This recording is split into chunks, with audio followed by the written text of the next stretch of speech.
இந்த லெக்சரில் multiple versions of Java உங்கள் மிஷினில் இன்ஸ்டால் ஆகியிருந்ததுன்னா எந்த ஜாவா வந்து டிஃபால்ட்டாக செட் பண்ணணும், அதை எப்படி செட் பண்ணணும் அப்படிங்கிறத பார்ப்போம்.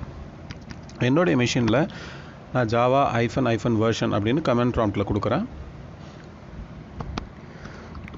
எனக்கு ஜாவா 17 வந்து டிஃபால்ட்டாக இருக்குது என்கிட்ட. ஆனால் ஜாவா 16 இன்ஸ்டால் பண்ணி வச்சுருக்கேன்.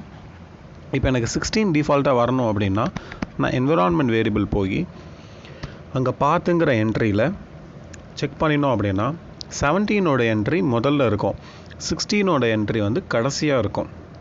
நான் என்ன பண்ணணும், அந்த 17ஓட என்ட்ரி, அதாவது எந்த பாத்தில் ஜேடிகேவோட பின் 17ஓட ஜேடிகேவோட பின் இருக்கோ அந்த பாத்தை நான் கட் பண்ணி 16ஓட என்ட்ரிக்கு அப்புறமா போட்டேன் அப்படின்னா இப்போ பாத்தில் முதல்ல என்ன வரும், ஜேடிகே 16. அப்போ அது வந்து டிஃபால்ட் ஆகிடும். நான் இந்த மாதிரி கொடுத்துட்டு ஓகே கொடுத்து நான் திருப்பி கமெண்ட் ப்ராம்ப்ட்டுக்கு போய் ட்ரை பண்ணி பார்த்தேன் அப்படின்னா எனக்கு ஜாவா ஜேடிகே 16 வந்து இப்போ டிஃபால்ட்டாக வரும். நான் இப்போ போய் திருப்பி ட்ரை பண்ணுறேன். புதுசாக கமெண்ட் ப்ராம்ப்ட் ஓப்பன் பண்ணிக்கணும். ஏன்னா என்விரான்மெண்ட் வேரியபிள் மாற்றினோம் அப்படின்னா கமெண்ட் ப்ராம்ப்டை திருப்பி ஓப்பன் பண்ணால் தான் அந்த எஃபெக்ட்ஸ் வந்து வரும், அந்த சேஞ்சஸ் வந்து அஃபெக்ட் ஆகும். இப்போ ஜாவா -- வெர்ஷன் கொடுத்தா